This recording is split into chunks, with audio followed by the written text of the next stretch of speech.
Hello friends, എല്ലാവർക്കും സുഖം തന്നെയല്ലേ? ജൈനാസ് വേൾഡിലെ പുതിയ വീഡിയോയിലേക്ക് എല്ലാവർക്കും സ്വാഗതം. ഞാൻ ഇന്ന് വന്നിരിക്കുന്നത് ഒരു സോയ ചങ്ക്സ് റോസ്റ്റിന്റെ റെസിപ്പി ആയിട്ടാണ്. കാണാൻ തന്നെ നല്ല ഭംഗിയില്ലേ? അപ്പോൾ ആ റെസിപ്പി എങ്ങനെ ഉണ്ടാക്കാൻ നമുക്ക് നോക്കാം. അപ്പോൾ വീഡിയോയിലേക്ക് പോകാം. നമ്മൾ ഇറച്ചിക്കറിയിൽ വെല്ലുന്ന രീതിയിൽ എങ്ങനെ ഒരു സോയ ചങ്ക്സ് റോസ്റ്റ് ഉണ്ടാക്കിയെടുക്കാൻ നമുക്ക് നോക്കാം. അതിനു വേണ്ടിയിട്ട് ഞാനിവിടെ സോയ ചങ്ക്സ് എടുത്തിട്ടുണ്ട്. ഞാനിത് ഒരു വലിയ ടൈപ്പ് സോയ ചങ്ക്സ് ആണ് കേട്ടോ എടുത്തിട്ടുള്ളത്. ആദ്യം തന്നെ നമുക്ക് ഈ സോയ ചങ്ക്സിനെ ഒരു പാത്രത്തിലേക്ക് ഇട്ട് കൊടുക്കാം.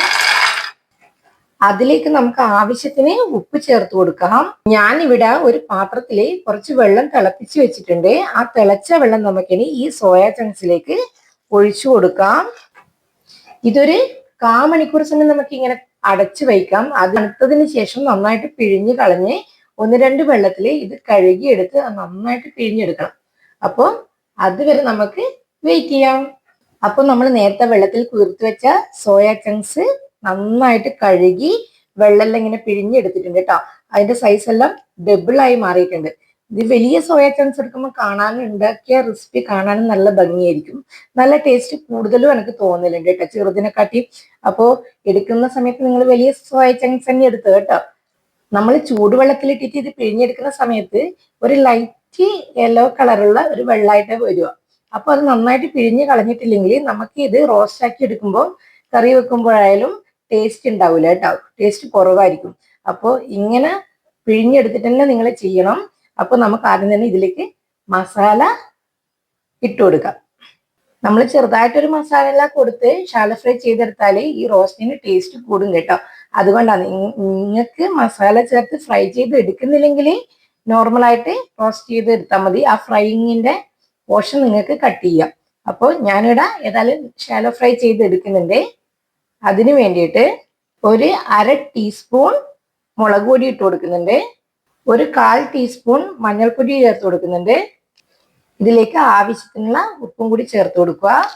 അതിനുശേഷം കൈവച്ച് നന്നായിട്ട് ഈ മസാല ഈ സോയ ചങ്ക്സിന്റെ എല്ലാ ഭാഗത്തും എത്തുന്ന വിധത്തിൽ ഒന്ന് മിക്സ് ചെയ്ത് കൊടുക്കുകയാണെങ്കിൽ നമുക്ക് സോയ ചങ്ക്സിലേക്ക് നന്നായിട്ട് ഉപ്പും എരിവും എല്ലാം പിടിച്ചിരിക്കും. ഷാലോ ഫ്രൈ ചെയ്യണ്ടോ, ഡീപ് ഫ്രൈ ഒന്നും ചെയ്യണ്ട. അപ്പോൾ ഇതിങ്ങനെ ജസ്റ്റ് ഒന്ന് പുരട്ടി വെക്കുക കേട്ടോ. നമ്മൾ മസാല തേച്ച് പിടിപ്പിച്ച് വെച്ചിട്ടുണ്ട്. നമുക്കിതിനെ ഒന്ന് ഷാലോ ഫ്രൈ ചെയ്തെടുക്കാം. അപ്പോൾ ഞാനിവിടെ സോയ ഒന്ന് ഷാലോ ഫ്രൈ ചെയ്തെടുക്കാൻ വേണ്ടിയിട്ട് ഒരു പാത്രം അടുപ്പത്ത് വെച്ച് കൊടുത്തിട്ടുണ്ട്. പാത്രം നന്നായിട്ട് ചൂടായി വന്നിട്ടുണ്ട്. നമുക്കിനി അതിലേക്ക് ഞാനിവിടെ കോക്കനട്ട് ഓയിലാണ് ഉണ്ടാക്കുന്നത് കേട്ടോ. നിങ്ങൾക്ക് വേണമെങ്കിൽ സൺഫ്ലവർ ഓയിലും ഉണ്ടാക്കിയെടുക്കാം. ആവശ്യത്തിനുള്ള കോക്കനട്ട് ഓയിൽ ഒഴിച്ചു കൊടുക്കുക. നമ്മൾ ഒഴിച്ചു കൊടുത്ത വെളിച്ചെണ്ണ ചെറുതായിട്ട് ചൂടായി വരുന്നുണ്ട്. നമുക്ക് അതിലേക്ക് നമ്മൾ നേരത്തെ മസാല പുരട്ടി വെച്ച സോയ ഇട്ട് കൊടുക്കാം. സോയ ചേർത്ത് കൊടുത്ത് ഒന്ന് മിക്സ് ചെയ്ത് കൊടുക്കുക. ചെറുതായിട്ട് ഷാലോ ഫ്രൈ ചെയ്തിട്ട് റോസ്റ്റ് ആക്കി എടുക്കുന്ന സമയത്ത് നല്ല ടേസ്റ്റ് ആണ് കേട്ടോ. അപ്പോൾ ഇതുപോലെ സോയ ചങ്ക്സ് റോസ്റ്റ് ചെയ്തെടുക്കാത്തവര് ഇങ്ങനെ ഒന്ന് ചെയ്ത് നോക്കണേ. എന്നിട്ട് എന്നോട് അഭിപ്രായം പറയണം കേട്ടോ. അപ്പൊ ഇതൊന്ന് ചെറുതായിട്ടൊന്ന് ഫ്രൈ ആയിട്ട് വരട്ടെ. അതുവരെ നമുക്ക് വെയിറ്റ് ചെയ്യാം. നമ്മൾ ഇട്ട് കൊടുത്ത സോയ ചങ്ക്സ് അത്യാവശ്യം ഷാലോ ഫ്രൈ ആയിട്ട് വന്നിട്ടുണ്ട്. ഇത്രയും വേണ്ടു കേട്ടോ. ചെറുതായിട്ടൊന്ന് ഷാലോ ഫ്രൈ ചെയ്തെടുത്താൽ അതിനൊരു ടേസ്റ്റ് കുറച്ചുകൂടി കൂടി നിൽക്കും. ഞാൻ സോയ ചങ്ക്സ് പാത്രത്തിൽ നിന്ന് മാറ്റിയിട്ടുണ്ട്. ഇനി നമുക്ക് സെയിം പാത്രത്തിൽ തന്നെ ആവശ്യത്തിനുള്ള വെളിച്ചെണ്ണ ഒഴിച്ചു കൊടുക്കുക. വെളിച്ചെണ്ണ ഒഴിച്ചു കൊടുക്കുന്നുണ്ടെങ്കിൽ ഒഴിച്ചു കൊടുക്കുക. ഇല്ലെങ്കിൽ നിങ്ങൾക്ക് സൺഫ്ലവർ ഓയിലാണ് താല്പര്യമെങ്കിൽ അത് ഒഴിച്ചു കൊടുക്കാം കേട്ടോ. ഞാനിവിടെ വെളിച്ചെണ്ണയാണ് യൂസ് ചെയ്യുന്നത്. അതിലേക്ക് നമുക്ക് വോൾ ഗരം മസാല ഞാൻ ഇടി എടുത്തിട്ടുണ്ട്. കുറച്ച് പെരിഞ്ജീരകം, 2-3 ഏലക്കായ, ഒരു ചെറിയ കഷ്ണം പട്ട, ഒരു 2-3 ഗ്രാമ്പു. ഇത്രയും സാധനങ്ങൾ നമുക്ക് ഇനി ഈ വെളിച്ചെണ്ണയിലേക്ക് ഇട്ട് കൊടുക്കാം. നന്നായി മിക്സ് ചെയ്ത് കൊടുക്കുക. അതിലേക്ക് നമുക്കിനി കുറച്ച് തേങ്ങാക്കൊത്ത് കൂടി ചേർത്ത് കൊടുക്കാം. തേങ്ങാക്കൊത്ത് ചേർത്ത് നന്നായിട്ടൊന്ന് വഴറ്റി കൊടുക്കുക. അതിലേക്ക് നമുക്ക് നല്ല ഫ്രഷ് കറിവേപ്പിലയും കൂടി ചേർത്ത് കൊടുക്കാം. നന്നായി മിക്സ് ചെയ്ത് കൊടുക്കുക. ഇനി നമുക്ക് ഇതിലേക്ക് സ്ലൈസ് ചെയ്ത് വെച്ച സവാള ചേർത്ത് കൊടുക്കാം. ഞാനിവിടെ 2 മീഡിയം സൈസ് സവാളയാണ് എടുത്തിട്ടുള്ളത് കേട്ടോ. സവാളയും ചേർത്ത് നന്നായിട്ട് വഴറ്റിയെടുക്കാം. സവാള പെട്ടെന്ന് വഴന്നു വരാൻ വേണ്ടിയിട്ട് നമുക്ക് ഇതിലേക്ക് കുറച്ച് ഉപ്പ് കൂടി ചേർത്ത് കൊടുക്കാം. വളരെ ലൈറ്റ് ഒരു ഗോൾഡൻ കളർ ആവുന്നവരെ നമുക്കിതൊന്ന് മൂപ്പിച്ചെടുക്കാം. നമ്മൾ ഇട്ട് കൊടുത്ത സവാള ഇതാ ലൈറ്റ് ഒരു ഗോൾഡൻ കളറായി വന്നിട്ടുണ്ട്, ചെറുതായിട്ട് മൂത്ത് വന്നിട്ടുണ്ട്. ഇനി നമുക്ക് അതിലേക്ക് ഒരു 4-5 അല്ലി വെളുത്തുള്ളി ഞാനിത് ചതച്ചതാണ്, അതും കൂടി ചേർത്ത് കൊടുക്കാം. അതിലേക്ക് നമ്മൾ ഒരു ചെറിയ കഷ്ണം ഇഞ്ചി ചതച്ചതും കൂടി ചേർത്ത് കൊടുക്കാം. അതിന്റെ കൂടെ തന്നെ 2 പച്ചമുളക് ചെറുതായിട്ട് സ്ലൈസ് ചെയ്തതും കൂടി ചേർത്ത് കൊടുക്കാം. എല്ലാം ചേർത്ത് നന്നായിട്ട് മിക്സ് ചെയ്ത് അതിന്റെ പച്ച മണം ഒന്ന് മാറി വരുന്നവരെ നമുക്ക് വഴറ്റി കൊടുക്കാം. നോൺ വെജ് ഒന്നും കഴിക്കാത്തവർക്ക് കഴിക്കാൻ പറ്റിയ ഒരു അടിപൊളി ടേസ്റ്റ് ഉള്ള നോൺ വെജ് പോലെ തന്നെയുള്ള ഒരു റെസിപ്പിയാണ് കേട്ടോ. ബീഫ് റോസ്റ്റ് എല്ലാം പോലെ തന്നെ കാണാനും ടേസ്റ്റും ഉള്ള നല്ലൊരു ടേസ്റ്റി റെസിപ്പിയാണ്.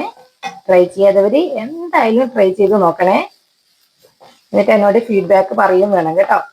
നമ്മൾ ഇട്ടുകൊടുത്ത ഇഞ്ചിയുടെയും പച്ചമുളകിന്റെയും വെളുത്തുള്ളിന്റെയും എല്ലാം പച്ച ചൊയ മാറി വന്നിട്ടുണ്ട്, നല്ലൊരു സ്മെല്ല് വരുന്നുണ്ട്. ഇനി നമുക്ക് ഇതിലേക്ക് മസാലപ്പൊടികളെല്ലാം ചേർത്ത് കൊടുക്കാം. ഞാനിവിടെ 1 ടീസ്പൂൺ മല്ലിപ്പൊടി ചേർത്ത് കൊടുക്കുന്നുണ്ട്, 1/2 ടീസ്പൂൺ മുളക് പൊടി ചേർത്ത് കൊടുക്കുന്നുണ്ട്, 1/4 ടീസ്പൂൺ മഞ്ഞൾപ്പൊടി ചേർത്ത് കൊടുക്കുന്നുണ്ട്, 1 ടീസ്പൂണോളം തരിതരിപ്പായി പൊടിച്ച കുരുമുളക് പൊടി ചേർത്ത് കൊടുക്കുന്നുണ്ട്, 1/2 ടീസ്പൂണോളം ഫ്രഷ് ആയിട്ട് പൊടിച്ച ഗരം മസാല ചേർത്ത് കൊടുക്കുന്നുണ്ട്. ഇത്രയും പൊടികൾ ചേർത്തിട്ട് നന്നായിട്ട് ഒന്ന് മിക്സ് ചെയ്ത് കൊടുക്കുക. പൊടികളെ പച്ചമണെല്ലാം മാറി വരണം. തീ ഒന്ന് സിമ്മിലിട്ട് കൊടുക്കാം, ഇല്ലേ പൊടികളെല്ലാം പെട്ടെന്ന് കരിഞ്ഞു പോകും. അപ്പൊ ഇത് നന്നായിട്ട് മസാല ഇട്ടിട്ട് വഴന്ന് വരട്ടെ. നമ്മൾ ഇട്ട് കൊടുത്ത പൊടികളുടെ പച്ചമണെല്ലാം മാറിയിട്ട് വന്നിട്ടുണ്ട്. നല്ലൊരു മസാല മൂത്തൊരു മണം വരുമ്പം നമുക്ക് അതിലേക്ക് ഒരു വലിയ സൈസ് തക്കാളി ഞാനിവിടെ സ്ലൈസ് ചെയ്ത് വെച്ചിട്ടുണ്ട്, അത് ചേർത്ത് കൊടുക്കാം. തക്കാളി ചേർത്ത് നന്നായിട്ട് മിക്സ് ചെയ്ത് കൊടുക്കാം. തക്കാളി നന്നായിട്ട് ഉടഞ്ഞു വരണം. നമ്മൾ ഇട്ട് കൊടുത്ത തക്കാളി അത്യാവശ്യം നന്നായിട്ട് വാടി കുഴഞ്ഞു വന്നിട്ടുണ്ട്. നമുക്കതിലേക്ക് കുറച്ച് മല്ലിയിലയും കൂടി ചേർത്ത് കൊടുക്കാം. നന്നായി മിക്സ് ചെയ്ത് കൊടുക്കുക. നമ്മൾ റോസ്റ്റെല്ലാം ഉണ്ടാക്കുന്ന സമയത്ത് മല്ലിയില ചേർത്ത് കൊടുക്കുകയാണെങ്കിൽ റോസ്റ്റിന് നല്ലൊരു പ്രത്യേക ടേസ്റ്റ് കിട്ടും കേട്ടോ. അപ്പോൾ മല്ലിയിലെല്ലാം ചേർത്ത് കൊടുത്തിട്ട് തന്നെ റോസ്റ്റ് ഉണ്ടാക്കി എടുക്കുക. മല്ലിയില ഇട്ട് കൊടുത്ത് നന്നായിട്ട് ഇലയെല്ലാം ഒന്ന് വാടി വന്നിട്ടുണ്ട്. ഇനി നമുക്ക് അതിലേക്ക് 1 ടേബിൾ സ്പൂൺ കെച്ചപ്പ് എന്നുവെച്ചാൽ ടൊമാറ്റോ കെച്ചപ്പ് ഞാൻ ഇത് എടുത്തിട്ടുണ്ട്, അത് ഒഴിച്ചു കൊടുക്കാം. ഇത് ഓപ്ഷണലാണ്, വേണമെങ്കിൽ ചേർത്ത് കൊടുത്താൽ മതി. ടൊമാറ്റോ കെച്ചപ്പ് ചേർത്ത് കൊടുക്കുമ്പോൾ ഒരു പ്രത്യേക ടേസ്റ്റ് കൂടുതലാണ് കേട്ടോ. തക്കാളി ചേർത്ത് കൊടുത്തത് കൊണ്ട് ടൊമാറ്റോ കെച്ചപ്പ് ഇല്ലെങ്കിലും കുഴപ്പമില്ല, ഉള്ളവർ ചേർത്ത് കൊടുക്കുക. നന്നായിട്ട് മിക്സ് ചെയ്ത് കൊടുക്കുക. ഇനി നമുക്ക് ഇതിലേക്ക് ആവശ്യത്തിന് വെള്ളം ഒഴിച്ചു കൊടുക്കാം. ഞാൻ ഇതിലേക്ക് ഉപ്പ് ചെക്ക് ചെയ്ത് നോക്കുമ്പോൾ ഉപ്പ് കുറച്ച് കുറവാണ്, അതിലേക്ക് കുറച്ച് ഉപ്പ് ചേർത്ത് കൊടുക്കുന്നുണ്ട്. ഉപ്പ് ചേർത്ത് നന്നായി മിക്സ് ചെയ്ത് കൊടുക്കുക.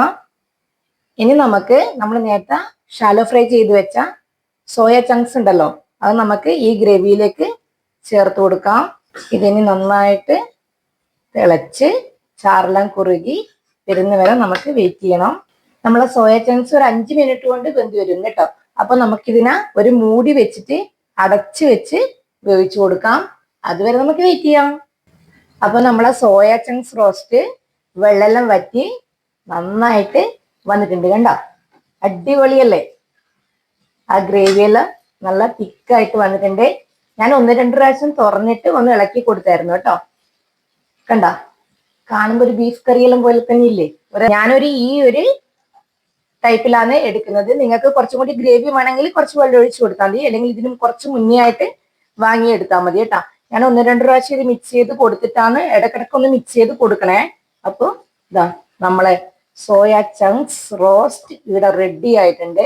ഇനി നമുക്ക് ലാസ്റ്റ് ഒരു ടച്ച് പോലെ കുറച്ച് മല്ലിയില ഒന്ന് തൂക്കി കൊടുക്കാം. എന്നിട്ട് നന്നായിട്ടൊന്ന് മിക്സ് ചെയ്ത് കൊടുക്കുക.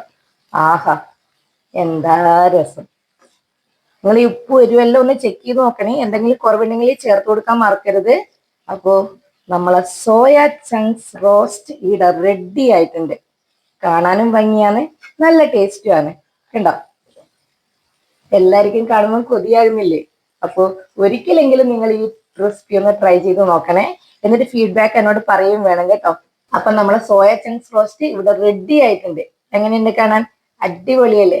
അപ്പൊ നിങ്ങൾക്ക് ഈ വീഡിയോ ഇഷ്ടപ്പെടുകയാണെങ്കിൽ, ഈ റെസിപ്പി ഇഷ്ടപ്പെടുകയാണെങ്കിൽ ഒന്ന് ലൈക്ക് ചെയ്യുക, കമന്റ് ചെയ്യുക, സബ്സ്ക്രൈബ് ചെയ്യുക. തൊട്ടടുത്തുള്ള ബെല്ലൈക്കൺ കൂടി പ്രസ് ചെയ്യണമെങ്കിൽ ഞാൻ ഇടുന്ന വീഡിയോസിന്റെ എല്ലാ നോട്ടിഫിക്കേഷനും നിങ്ങൾക്ക് വരുന്നതാണ്. അപ്പോൾ തൊട്ടടുത്ത ദിവസം മറ്റൊരു വീഡിയോ ആയിട്ട് വീണ്ടും കാണാം. Okay bye.